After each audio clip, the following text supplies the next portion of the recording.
Jeff Bridges. McConaughey, man.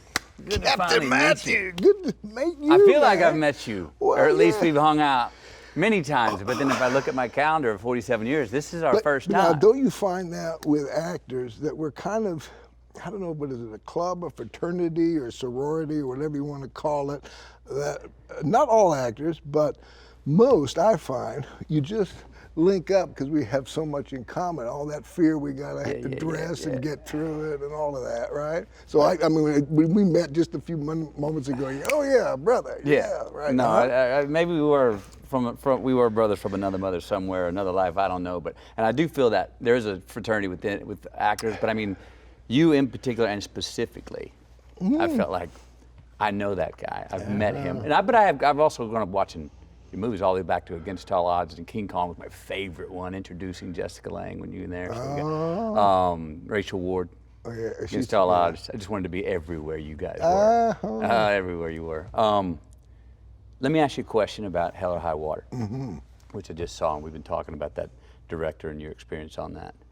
All right, into the film, when you take out Ben Foster's character, your reaction was my thought was brilliant, because there was relief, there was fear, it was like a child's reaction of I just did what needed to be done, but I immediately am understanding the consequences after I just did it. Can you tell me about that? Yeah.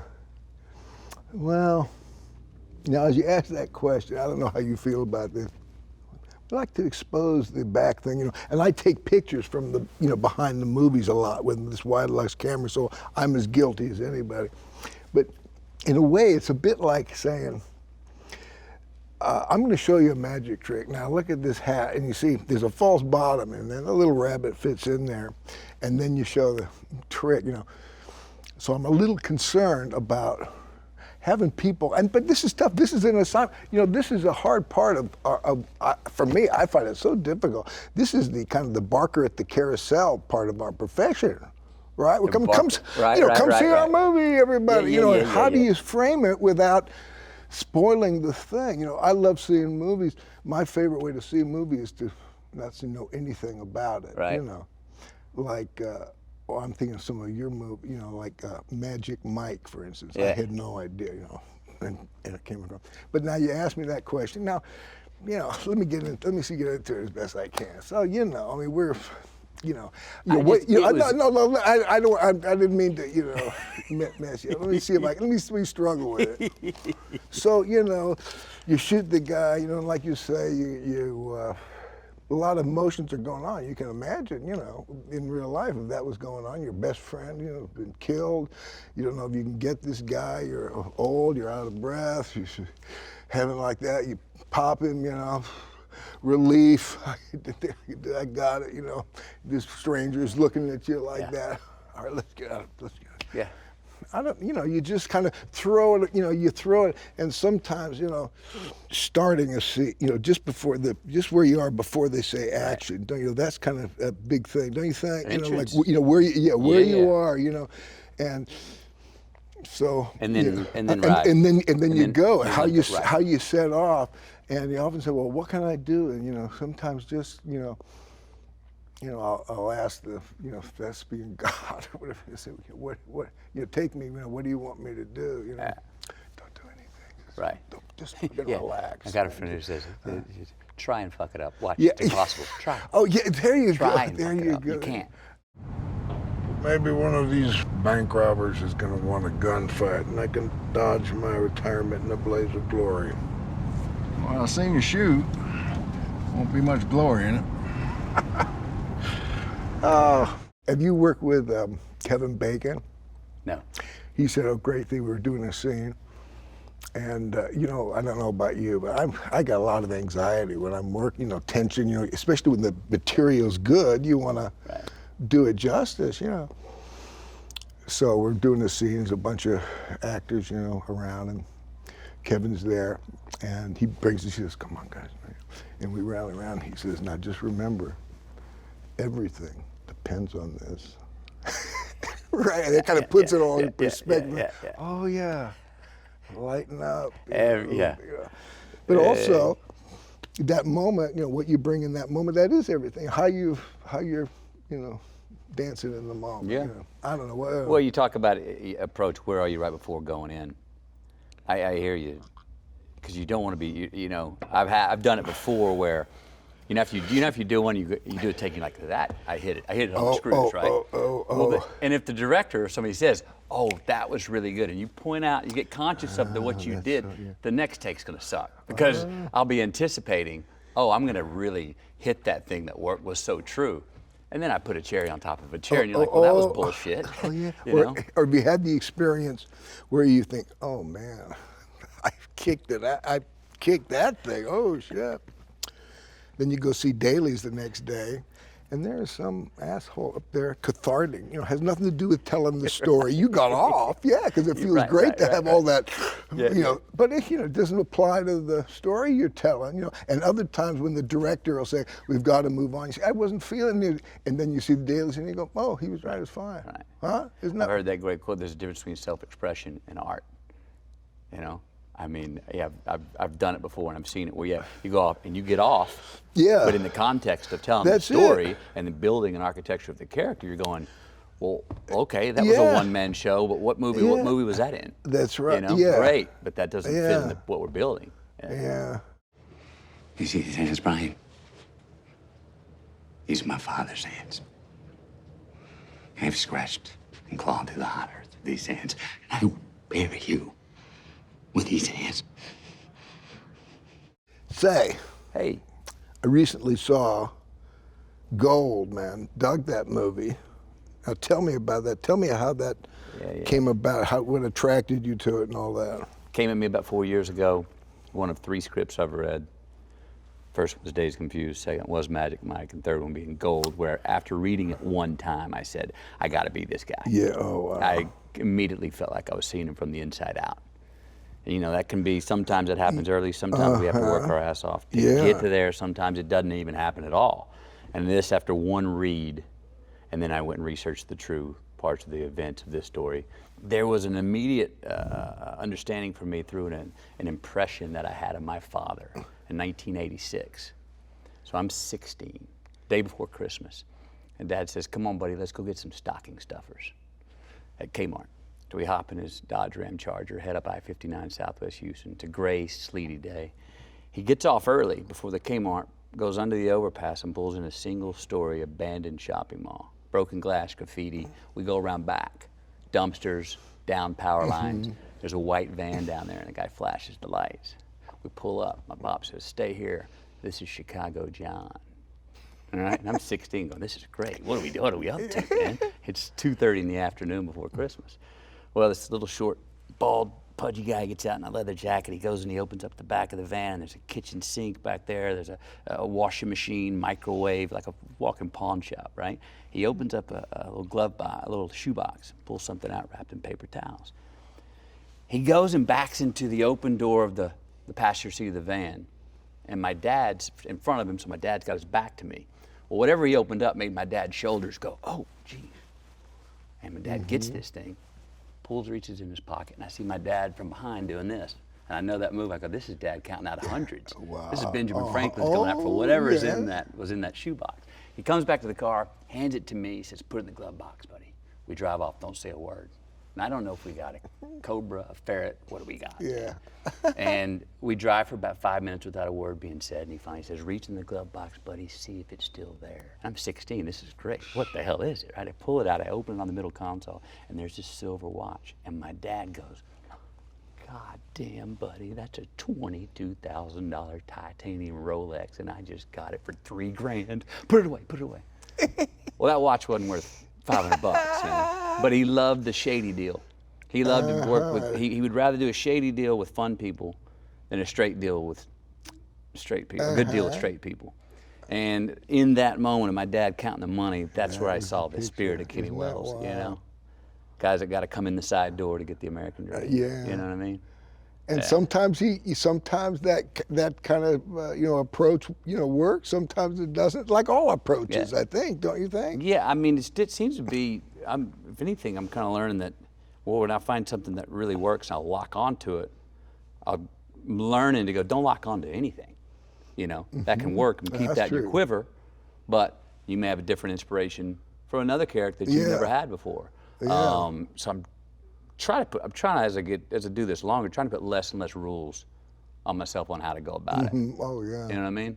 Keep learning. Yeah. But I was talking about the story and the character. What I found fascinating about the story of Gold is about this guy who you're kind of, you're rooting for, and then you say, oh no, don't do that, and he does it, and sometimes he falls on his ass, and sometimes he gets that letter in the mail, And that's like life, isn't it? That's what I kind of dug about the message of that movie. It reminded me of that, that Zen story of the, the farmer who's got this, beautiful, bunch of horses, and one day his horse leaps over the fence, and all his horses go, and his neighbor comes to him the next day and says, it was terrible, how terrible that happened, you lost all your horses. And he says, well, we'll see. A couple of days later, his mare comes back, and she's got a whole herd of horses and this beautiful black stallion with her. And neighbor comes and says, how wonderful, your horses not only came back, but brought this other great horse, how lucky you are. He says, well, we'll see. A couple of weeks later, his son gets on that stallion. It rears, bucks the guy off. He breaks his leg. Neighbor comes, oh, so sorry about your son. Well, we'll see. A couple of weeks later, the war breaks out. They're coming there looking for young soldiers. He comes to his house and says, your son, where is he, your son? We're looking for him. Well, he'd love to come, but he's broken. Oh, we can't use him. And neighbor comes, well, we'll see. You just never know in life. It keeps flopping, and what you think is your downfall is your smart thing. And isn't that wild? It is wild. Yeah. And it's when do we become conscious that everything is ultimately as it's meant to be? Yeah. Sometimes you notice it right soon after the fact. For me, I know I try to get relative pretty quickly when I'm faced with the inevitable. Let's get on with this and figure out how this is going to be constructive to my life, but instead of becoming a disease in my life. Yeah. Sometimes you find out years later. Sometimes you find out, you hear people find out on their deathbed. Yeah. And a lot of people, we don't find out until we don't find out. Yeah. Until we, move on. If we find out then. Yeah. It is a trip. Yeah, I'm thinking of my own life. I'm dangerous when I start getting too happy, Right. I think, watch out, man. And then I also notice the times when it's the worst, or, thinking about, would just pop into my mind, fights with my wife or something. I say, oh God. Then after a while, if you get into it, it's an opportunity to develop more intimacy, get deeper into it, and that very thing you were trying to avoid turns out to be the gold. The gold. Heard. Man, Heard. How much did he leave? How much? $200. And they left it before the bank was robbed, so. Before this bank was robbed. Iconic characters, dude. Yeah. Yeah. The dude. I guess so. man. This is probably part of the reason I felt a kindred to you. Is I played a character early on in my career. First film, a guy named David Wooderson in Dazed and Dazed and Confused, yeah. Wooderson, the dude, I figured would have a nice Yeah, chat walking around together, whatever they're doing, yeah. right?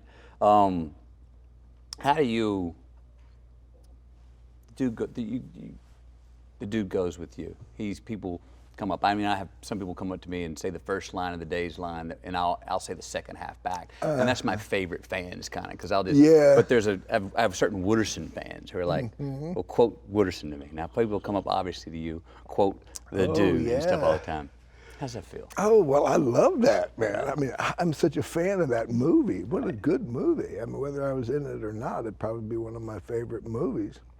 The Coen brothers, the master cats, they're so good.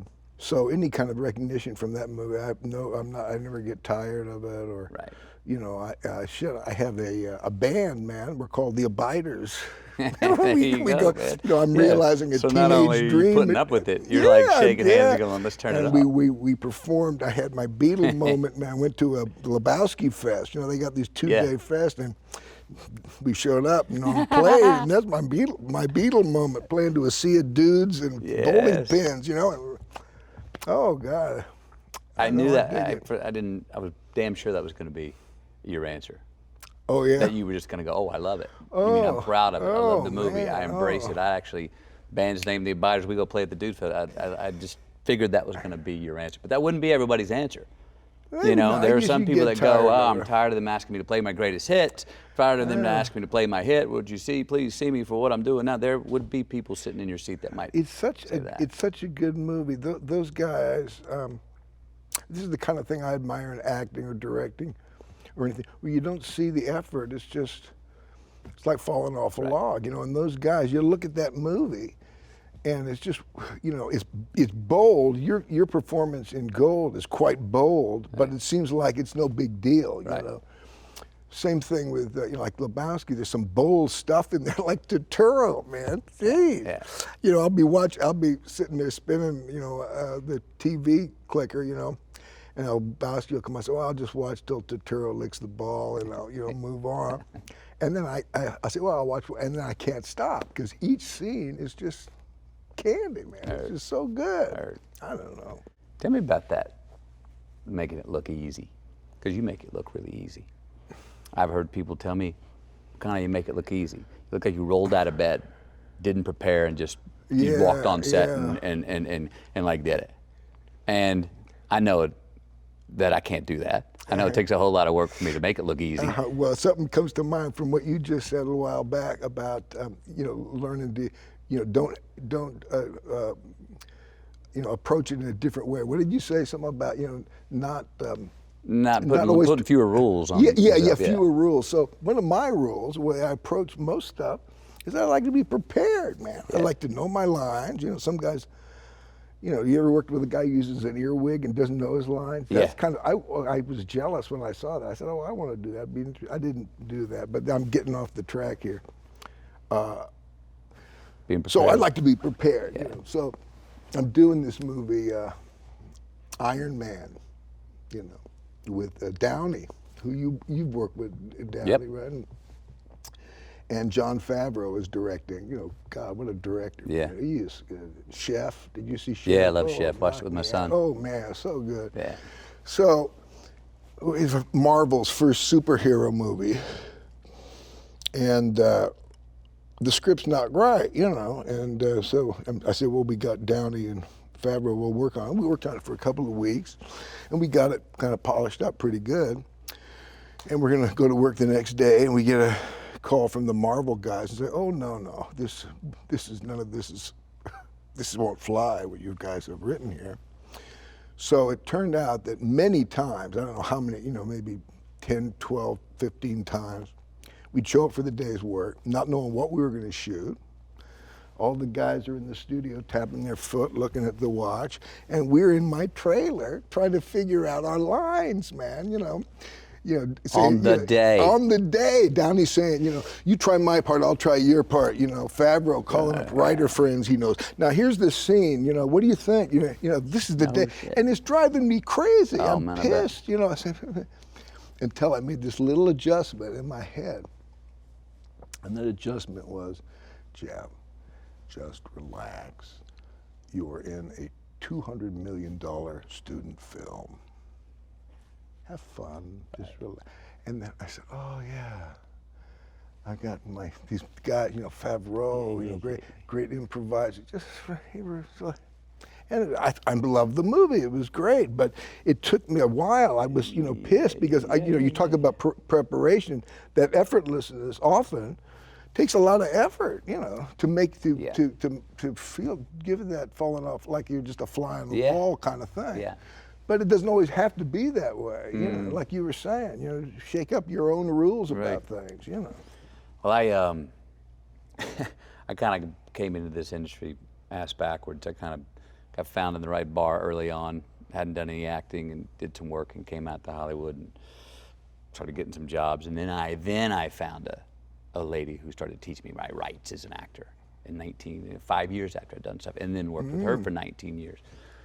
But I had early on in my career, I had a little run where I was getting really tight and getting the third audition, but not getting called back. And so I have this idea that, you know what, I need to go back like I did in my first film, where I just knew my man, and I would show up and just play the circumstances, improvise. Yeah. And so I said, I'm not going to read the script. Just tell me the character, tell me the situation, and I'll show up, and I'll just react and do what I would do. Great. Yeah. You see where this is going, right? So I show up on set. We're about to do the scene. I said, you know what? Since I know my man, let me just have a peek at these sides real quick, because if it's halfway well written, I'll read it once and I'll go, well, of course that's what I'd say. I pick it up. Page 2, page 3, 4-page monologue. Yeah. Spanish. And I remember saying in my mind, I was like, and I felt this trickle of sweat come up on the back of my neck and start going down the back. And for whatever reason, and for me, I remember thinking about it in my head, I was like, what's enough time to go learn this, but not enough time to be inconsiderate to the crew? And I go, this is you got the gig. I'm on the set. You got the gig. We're supposed to shoot the scene. Oh man. And I said, can you give me 12 minutes? Yeah. For whatever reason, I thought that's enough time to learn 4 pages of dialogue in Spanish and not piss off the crew. It was not enough time to learn it in Spanish, but I remember that day going, whoa, McConaughey. No, you don't. To relax, you don't not prepare. To relax, you go learn it so you can get there and throw it away. So now you gonna tell me the name of the movie, man? No, dude. No. Ring of Fire is real, Mike. I knew it the first time I heard it. Struck me like a fucking lightning bolt, and I never forgot it. Well, go ahead. Laugh, I get that all the time, but hear this. I don't just believe. Okay, now as long as we're in this realm here, I'm gonna ask you something, and you guys can cut it out if it's too weird, if you don't want it. Come on. Okay, here it comes. So one of my oldest friends, we go back, I knew him probably when he was 4 or 5 years old. He directed you in a film, and I was very close. I was going to actually play your part for a long time, and I worked with him on the script and stuff. It's one of the weirdest stories, a wonderful story. Do you know where I'm going with this? Not yet. Tiptoes. Tiptoes, Matthew Bright. Yeah, man, huh? And wow, and what a cast. You, Gary Oldman, and Patricia Arquette. And Kate Beckinsale, Yeah. who I just got through working with. Oh my God. So you want to tell any stories about that? Or man. No? Well, I don't one, know. what a great script. Wasn't it a wild story? Holy wild, I mean, it's the man. ultimate closet story, right? Yeah, and what a carny thing, story about family and love and stuff. It was wild, big anarchy. Matthew Bright. Yeah. Big anarchist. Yeah. You know, what? I was a biggie, and you were going to be the biggie, huh? Huh? I was going to be the big. For a while we did a whole thing about because this is like early on in my career.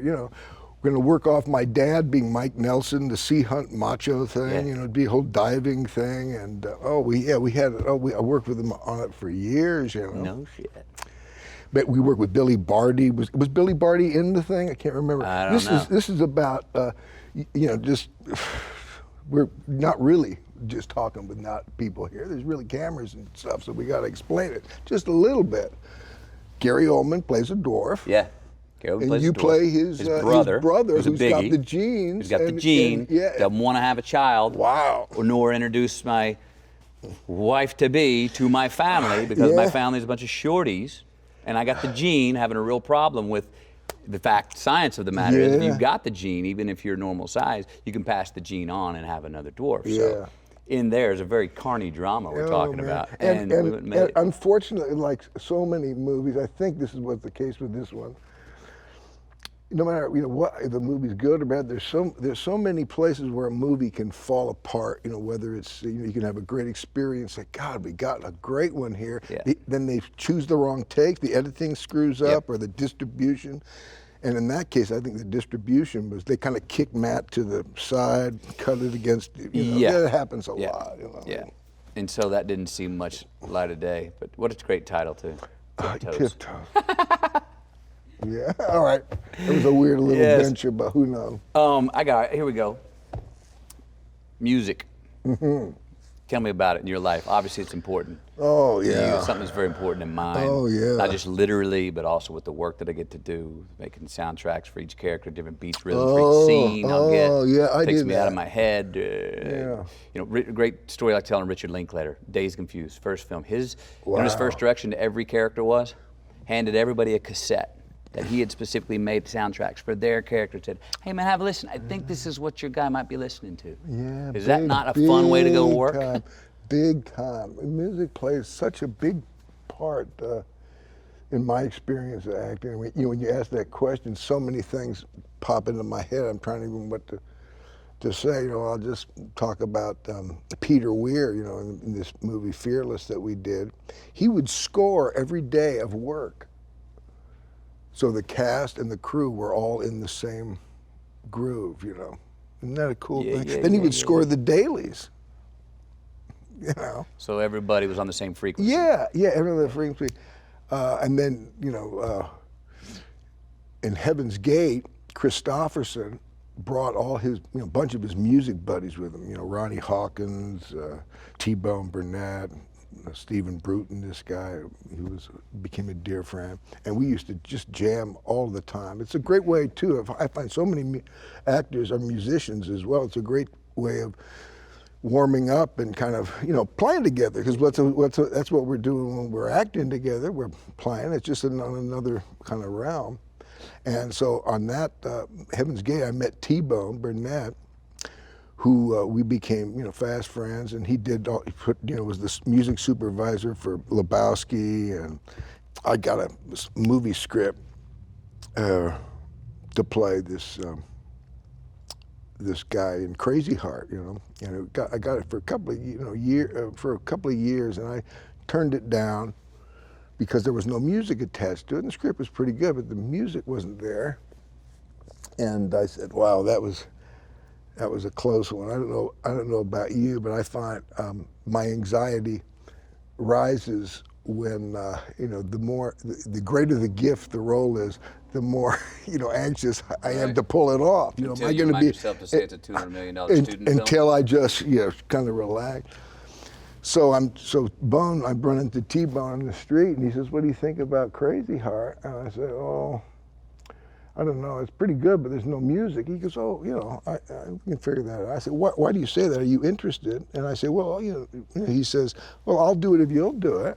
I said, "But there's no music, Bone." He says, "Don't worry about that, that's the easy part." And so, boom, we get into this, you know, do this wonderful music movie. I was so frightened if I could pull that off, but worked out. And then that kind of set off this teenage dream that I had of having a band. And I called Bone up after the movie, and I said, "Hey, man, I got some more tunes. You want to cut it out?" He said, "Yeah, man." And it just kind of, you know, went like that. But music is just, you know, I like you, I make playlists for the different characters and listen to it in the makeup room, you know, and all that kind of stuff. Well, you're always dressed like me. This is our uniform. I ain't got no uniform. You can wear whatever color shirt you choose. You just keep choosing mine.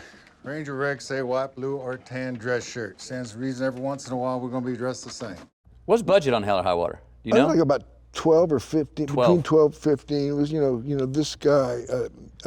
Ben Foster's great in that too, Isn't man. Ben Ben's great? in I that. mean, you know, the cast, you know, and not only, you know, we had Chris Pine so good, you know, cooked so well, Ben, my partner, Gil Birmingham, and then you had all of these side players, you know, that were really so important because they set up the context of where we were working. World, you know, place. And they were all so great. You know, do you find that like in Gold where they're...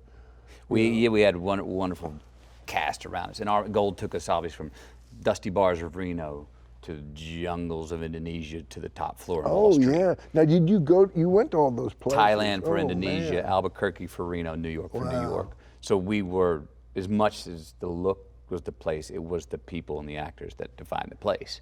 And then we were surrounded by tremendous actors. Stephen Gaghan has a great eye. You know, something, I'm always trying to say, people, what am I looking for in a director? Yeah.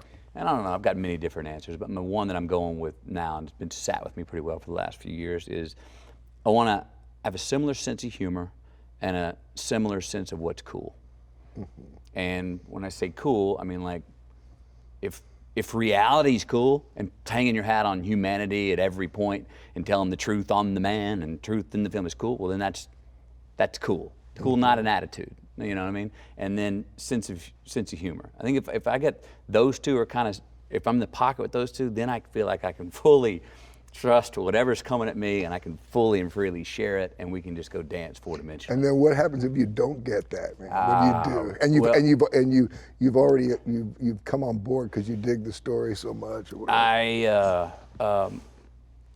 Sometimes I'll go on an island, proverbially.